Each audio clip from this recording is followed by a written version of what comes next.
கர்த்தருக்கு ஸ்தோத்திரம். ஆண்டவர் கடந்த மே மாதம் முழுவதும் நம்மை காத்து நடத்தினதற்காக அவருக்கு நன்றி. ஜூன் மாதத்தை கர்த்தர் நமக்கு தந்ததற்காக ஸ்தோத்திரம்.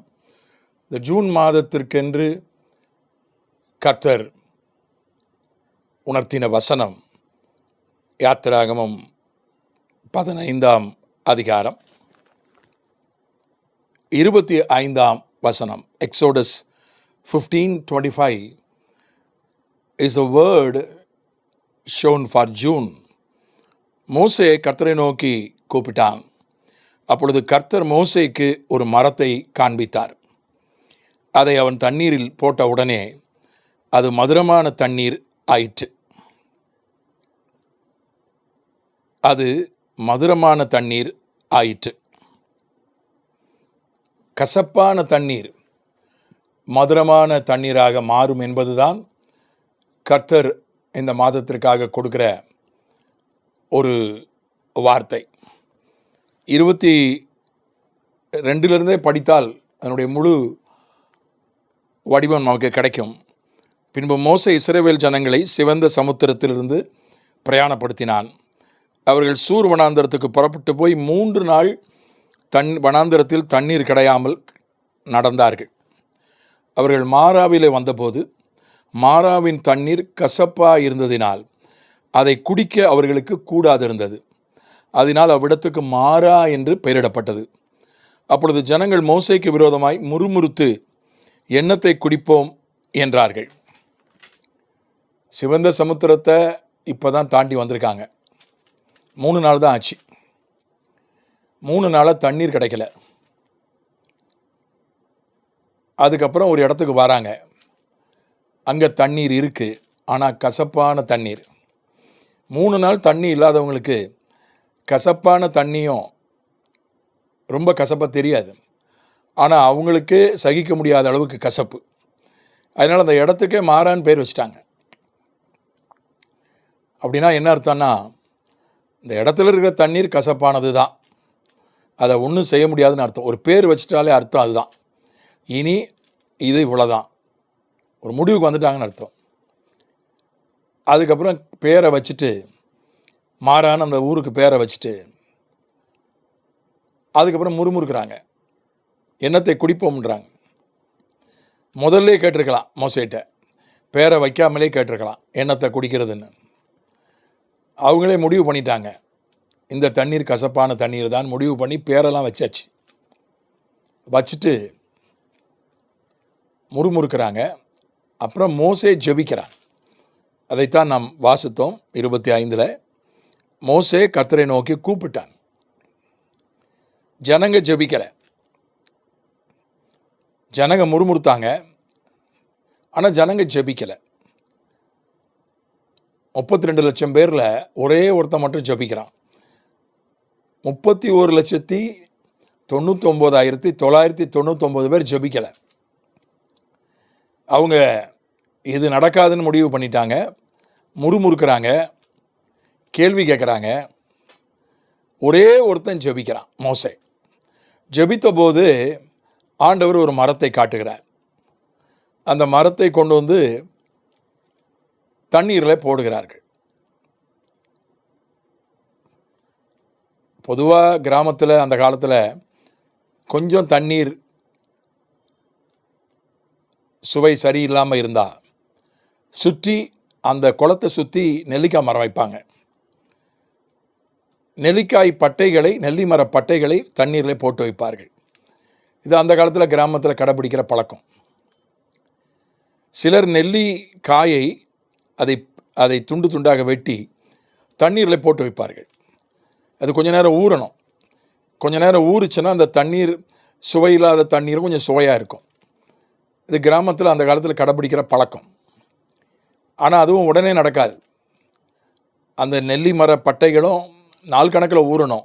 அந்த குளத்தில் அந்த நெல்லிக்காய் துண்டுகளும் மணிக்கணக்கில் அல்லது நிமிஷக்கணக்கில் அந்த தண்ணீரில் ஊறினாதான் இந்த தண்ணீருடைய சுவை மாறும்.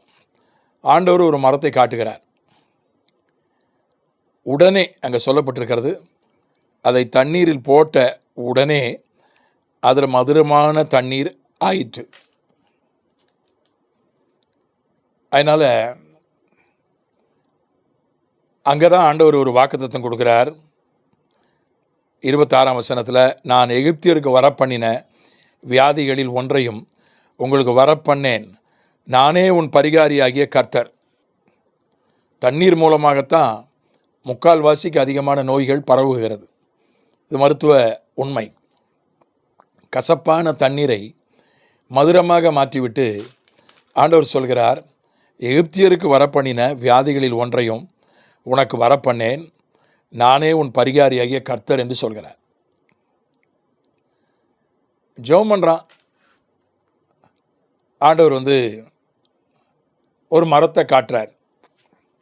இப்போ அந்த மரத்தை வெட்டணும். அதுக்கு மோசே மட்டும் செய்ய முடியாது. அதுக்கு ஒரு 5-6 பேருடைய உதவி தேவை. எத்தனை மரத்தை வெட்டினாங்களோ, எவ்வளோ தண்ணீர் இருந்துச்சோ, ஏன்னா 6 லட்சம் குடும்பம், 6 லட்சம் குடும்பத்துக்கு தண்ணீர் கொடுக்கணும். அது எவ்வளோ பெரிய குளமோ அல்லது ஊற்றோ அல்லது ஆறோ தெரியல. எத்தனை மரங்களை அதில் வெட்டி போட்டாங்களோ தெரியல. ஒரு மரத்தை வெட்டி போட்டால் கூட அது அற்புதம் செய்வதற்கான ஒரு கருவியாக, ஒரு மரத்தை வெட்டி போட்டால் கூட அது ஒரு 5-6 பேர் சேர்ந்து வெட்டி தூக்கி அதில் போடணும். மோசே சொல்கிறத கேட்குறதுக்கு ஒரு 5-6 பேர் கண்டிப்பாக இருந்தாங்க. மோசே தனியால் அதை செஞ்சுருக்க முடியாது. அதுக்கு பிறகு தான் அந்த தண்ணீர் மதுரமுள்ள தண்ணீராய் மாறினது மட்டுமல்ல, அது அங்கு தான் ஆண்டவர் வாக்குத்தத்தம் கொடுக்கிறார், உன் பரிகாரியாகிய நானே, உன் பரிகாரியாகிய கர்த்தர். நானே, அந்த இடத்துல அதை அழுத்தி சொல்கிறார். ஐ ஆம் த லார்ட் ஹூ ஹீல்ஸ் யூ. தமிழில் ரொம்ப அழகாக இருக்குது, நானே என்று சொல்லப்பட்டிருக்கிறது. அதனால் கசப்பு என்பது வேத புஸ்தகத்தில் எடுத்தால் நிறைய கசப்பான விஷயங்கள் சொல்லப்பட்டிருக்கிறது. கசப்பான மனிதர்களை பற்றி சொல்லப்பட்டிருக்கிறது. பகை, கோபத்தை நாள் கணக்கில் வைத்து அது கசப்பாக மாறினதை பற்றி சொல்லப்பட்டிருக்கிறது. ஒரு பாவத்தை திரும்ப திரும்ப செஞ்சு, அது ரொம்ப பழைய பாவம், இப்போ திரும்ப செஞ்சு அது ஒரு கசப்பான விஷமாக ஆவிக்குரிய வாழ்க்கையில் மாறினதை பற்றி அப்போஸ்தலர் 8ஆம் அதிகாரத்தில் வாசிக்கிறோம். சீமோன் என்கிற பழைய மாயவித்தைக்காரன் பணத்தை கொடுத்து வரத்தை வாங்க பார்க்குறான். அவனை பார்த்து பேதுரு சொல்கிறான், நீ கசப்பான பிச்சில் அகப்பட்டிருப்பதாக காண்கிறேன். கசப்பான பிச்சு என்பதற்கு மூலமொழியில் போட்டிருக்கிற வார்த்தை கசப்பான விஷம். விஷம் அப்படின்னா ஆவிக்குரிய விஷம். எதையும் பணத்தை கொடுத்து வாங்கலாம், எதையும் பணத்தை கொடுத்து சாதிக்கலாம் என்கிற அந்த ஒரு நம்பிக்கை, அந்த ஒரு செயல்பாடு, அது ஒரு பழக்கமாகவே மாறிவிட்டது. அது அவனுக்குடைய ஆவிக்குரிய வாழ்க்கையில் ஒரு விஷமாக மாறிப்போச்சு. அதனால் வேத புஸ்தகம் கசப்பான அனுபவங்களை பற்றி சொல்கிறது. யோபுவினுடைய சோதனை காலங்களை யோபு கசப்பான நாட்கள் என்று சொல்கிறான். அதில் கசப்பு என்பது யாருக்குமே அது பிடிக்காத ஒரு விஷயம். அதாவது பிடிக்காத அனுபவங்களை கசப்பான அனுபவம்னு சொல்கிறோம். ரொம்ப கசப்பான அனுபவம், ஐ ஹேட் எ பிட்டர் எக்ஸ்பீரியன்ஸ் அப்படின்னு சொல்கிறோம். நம்முடைய வாழ்க்கையில் கசப்பான நபர்கள் வருவதற்கு வாய்ப்புண்டு, கசப்பான நாட்கள் வருவதற்கு வாய்ப்புண்டு, நமக்குள்ளே கசப்பு ஏற்பதற்கு வாய்ப்புண்டு. ஆனால் நாம் செய்ய வேண்டிய விஷயம் ஜெபிப்பது. இந்த ஆள் கசப்பான ஆள், இவன் ஒரு கசப்பானவன், இவங்கிட்ட வச்சுக்கக்கூடாது, இவங்கிட்ட உறவே வச்சுக்கக்கூடாது என்று நாம் முடிவு செய்வதில்லை. அப்படி தான் அவங்க முடிவு செஞ்சாங்க. மாறான் பேர் வச்சுட்டாங்க. இந்த இடத்துக்கே மாறான் பேர் வச்சுட்டாங்க. கொஞ்சம் கூட ஜெபம் பண்ணலை, கொஞ்சம் கூட அவங்களுக்கு அதை குறித்து இதை மாற்ற முடியுமான்னு ஒரு முயற்சி எடுக்கலை, இதை மாற்ற முடியுமான்னு சிந்திச்சு பார்க்கல, ஆலோசித்து பார்க்கல. ஒருத்தன் தான் ஜெபம் பண்ணான். உங்கள் குடும்பத்தில் நீங்கள் ஒருத்தர் தான் ஜெபிக்கிற ஆளாக இருக்கலாம். உங்கள் சபையில் நீங்கள் ஒருத்தர் தான் ஜெபிக்கிற ஆளாக இருக்கலாம். உங்கள் ஊரில் நீங்கள் ஒருத்தர் தான் ஜெபிக்கிற ஆளாக இருக்கலாம். ஆனால் உங்கள் ஒருத்தர் ஜெபத்தை கேட்டு ஆண்டவர் கசப்பான காரியத்தை மதுரமாக மாற்றுவதற்கு வல்லமை உள்ளவராக இருக்கிறார். அதோடு கூட சேர்ந்து ஆண்டவர் சொல்வது, நானே உன் பரிகாரியாகிய கர்த்தர். எகிப்தியருக்கு வரப்பண்ணின வியாதிகளில் ஒன்றையும் உனக்கு வரப்பண்ணேன். வியாதிகளிலே 2 விதமான வியாதியாக அவர் சொல்கிறார். எகிப்தியருக்கு வந்த வியாதிகள், மற்ற வியாதிகள் 2ஆக பிரிக்கிறார். எகிப்தியருடைய வியாதிகள், மற்ற வியாதிகள்னு 2ஆக பிரிக்கிறார். எகிப்தியருக்கு வந்த வியாதிகள் உனக்கு வராதுன்னு சொல்கிறார். அதனால் எகிப்தியர்கள் என்றால் உலகத்தார், விக்கிரக வழிபாட்டுக்காரர்கள், மந்திரவாதத்தின் பின்னால் போனவர்கள், அவர்கள்தான் எகிப்தியர். அதனால் இந்த உலகத்தில் 2 விதமான வியாதிகள் உண்டு.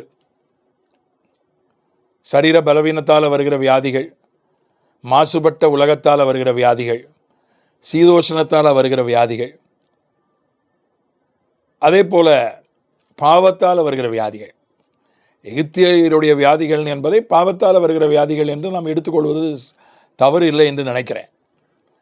அதனால் ஆண்டவர் சொல்கிறார், பாவத்தால் வருகிற வியாதி உனக்கு வராது. சரீர பலவீனத்தால் சுகவீனங்கள் வரலாம், மாசுபட்ட உலகத்தால் உனக்கு சுகவீனங்கள் வரலாம். ஆனால் பாவத்தால் உனக்கு வியாதிகள் வராது. அப்படியே அந்த மாசுபட்ட உலகத்தால் வருகிற வியாதிகள், சரீர பலவீனத்தால் வருகிற வியாதிகளையும் நான் சுகமாக்குவேன். உன்னை குணமாக்குகிற கர்த்தர் நானே உன் பரிகாரியாகிய கர்த்தர். அதனால் நாம் இந்த வார்த்தைகளை பிடித்து கொள்வோம். ஆண்டவர் நிச்சயமாக நமக்கு ஒரு கசப்பு இல்லாத ஒரு மதுரமான ஜூன் மாதத்தை தருவார். பெரிய வியாதிகள் இல்லாத, சிறிய வியாதிகளும் சுகமாகிற ஒரு இரக்கத்தை கட்டளையிடுவார். செபிக்கலாம். பிதாவே, இயேசுவின் நாமத்தில் இந்த மே மாதத்துக்காக நாங்கள் நன்றி செலுத்துகிறோம். எங்களை பாதுகாத்ததற்காக நன்றி, எங்களை சுகமாக்கினதற்காக நன்றி, எங்கள் தேவைகளை சந்தித்ததற்காக நன்றி. ஆண்டவரே, நீர் செய்த எல்லா உதவிகளையும் நினைத்து பார்க்கிறோம். நன்றியுள்ளவர்களாக நிற்கிறோம், மகிமைப்படுத்துகிறோம். இந்த ஜூன் மாதத்தை உம்முடைய பாதத்தில் ஒப்புக் கொடுக்கிறோம். கிருபை உண்டாகட்டும், சமாதானம் பெருகட்டும். ஜூன் மாதத்தில் உமக்கு மகிமை உண்டாக ஜெபிக்கிறோம். உம்முடைய சித்தம் நிறைவேற ஜெபிக்கிறோம். ஆண்டவரே, நாங்கள் வசனத்தில் தியானித்தது போல கசப்பான காரியங்களை எல்லாம் இந்த ஜூன் மாதத்தில் மதுரமாக மாற்றித்தாரும். கசப்பான எங்களுக்குள்ளே இருக்கிற கசப்புகளை எடுத்து போடும். கோபம் கசப்பாக மாறியிருக்கலாம். யார் மீதாவது வைத்த கோபம், உம்மீது கூட எங்களுக்கு ஏதாவது ஒரு விஷயத்தில் கோபம் இருக்கலாம். யார் மீதாவது ஒரு கோபம் இருக்கலாம். அது நாள்பட்டு இருந்து கசப்பாய் மாறி இருக்கலாம். அதை எடுத்து போடும். யார் மீதாவது வைத்திருக்கிற பகை, அது நாள்பட்ட பகை, அது கசப்பாக மாறியிருக்கலாம். ஏசாவுக்குள்ள ஒரு கசப்பான வேர் இருந்து தான் அவள் வாழ்க்கை ஆசீர்வாதம் இல்லாமல் போயிடுச்சு. அதனால் எங்களுக்குள்ளே இருக்கிற கசப்பான வேர்களை நீர் எடுத்து போடும்படியாக ஜெபிக்கிறோம். ஆண்டவரே, கசப்பான நாட்கள் யோபுவுக்கு வந்தது போல ஆண்டவரே, கசப்பான நாட்களில் இருக்கிற மக்களுக்கு இந்த ஜூன் மாதம் அது ஒரு மதுரமான காலமாக மாற நாங்கள் ஜெபிக்கிறோம். கசப்பான நபர்கள், ஆண்டவரே, கசப்பை உண்டு பண்ணுகிற நபர்களை இந்த மாதத்தில் சந்திப்பீராக. ஒன்று அவர்களை மாற்றும், அல்லது அவர்களுக்கு பதிலாக மதுரமான நபர்களை தருவீராக. ஆண்டவரே, புதிய கல்வி ஆண்டுக்காக ஜெபிக்கிறோம். அட்மிஷன்ஸுக்காக ஜெபிக்கிறோம். உயர் படிப்பில் அட்மிஷன்ஸுக்காக முயற்சி பண்ணுகிறவர்களுக்கு வேண்டிய ஆலோசனையை, வழிநடத்துதலை கொடுத்து அவர்களுக்கு ஏற்ற படிப்பில் இடம் கிடைக்க நீர் உதவி செய்வீராக, ஆலோசனை சொல்வீராக. தேவைகளை சந்திக்கும்படியாக ஜெபிக்கிறோம். படித்து முடித்தவர்களுக்கு அடுத்து என்ன செய்ய வேண்டும் என்று அவர்களுக்கு வழிகாட்டும்படியாக, வேலை வாய்ப்பு தரும்படியாக, அடுத்த கட்டத்துக்கு அவர்கள் போவதற்கு அவர்களுக்கு உதவி செய்யும்படியாக ஜெபிக்கிறோம். ஆண்டவரே, இந்த ஜூன் மாதத்தில் கர்த்தர் எந்த ஒரு எகிப்தியருக்கு வரப்பண்ண வியாதிகளை உனக்கு வரப்பண்ணேன் என்கிற வாக்கு தத்தத்தை எங்களுக்கு ஞாபகப்படுத்தினதுக்காக ஸ்தோத்திரம். எந்த ஒரு வியாதியும் பாவத்தால் வரக்கூடிய வியாதிகள், சாபத்தால் வரக்கூடிய வியாதிகள், பிசாசால் வரக்கூடிய வியாதிகள் எதுவும் ஆண்டவரே தேவ பிள்ளைகளை தொடாதபடி வேலி அடைப்பீராக. சரீர பலவீனத்தால், இயற்கையின் மாசுவினால் வரக்கூடிய நோய்களும் கூட பரிகாரியாகிய உம்மாலே சுகமாக நாங்கள் ஜெபிக்கிறோம். வியாதியோடு இருக்கிற மக்களை பரிகாரியாகிய கர்த்தர் ஆண்டவரே சுகமாக்கும். நீர் அப்பொழுது எங்கள் பாவங்களை சிலுவையில் சுமந்து தீர்க்கலை, காயப்படலை. பழைய ஏற்பாட்டில் அந்த நிலைமையிலேயே பரிகாரி என்று சொன்னீர். புதிய ஏற்பாட்டில் எங்கள் வியாதிகளை சுமந்து காயப்பட்டிருக்கிறீர். ஆண்டவரே, உங்களுடைய தழும்புகளால் நாங்கள் குணமானோம். ஆகவே சுகத்தை பலத்தை தருவீராக.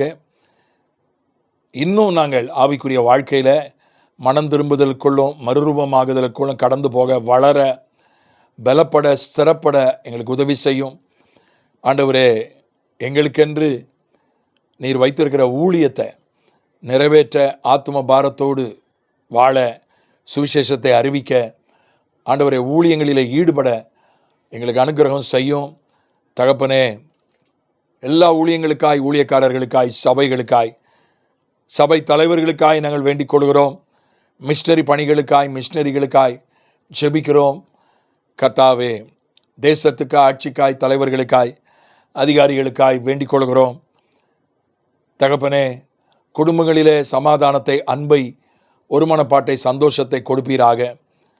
திருமண வாழ்க்கைக்காக காத்திருக்கிறவர்களுக்கு சரியான வழி நடத்துதலையும், ஆண்டவரே தெளிவையும் அனுகூலங்களையும் கர்த்தர் கொடுக்கும்படியாக ஜெபிக்கிறோம். ஆண்டவரே, தொழிலில், வேலையில், கைகளின் பிரயாசத்தில் உடைய கரம் கூட இருப்பதாக. ஜூன் மாதத்திலே உடைய நாமம் மகிமைப்படவும், நாங்கள் சாட்சியாய் நிற்கவும் எங்களுக்கு அனுகிரகம் செய்யும். எல்லா அந்தகார சக்திகளையும் இயேசுவின் நாமத்தில் எதிர்த்து நிற்கிறோம். ஜெயத்தை எடுக்கிறோம், விடுதலையை எடுக்கிறோம். கட்டவிழ்த்தலை தாரும். ஆண்டவரே, அற்புதங்களையும் அதிசயங்களையும் அடையாளங்களையும் புதிய காரியங்களையும் பெரிய காரியங்களையும் மனிதனால் கூடாதவைகளையும் செய்வீராக. நீர் அப்படி செய்கிறதற்காக நன்றி. இயேசுவின் மூலம் பிதாவே, ஆமென், ஆமென்.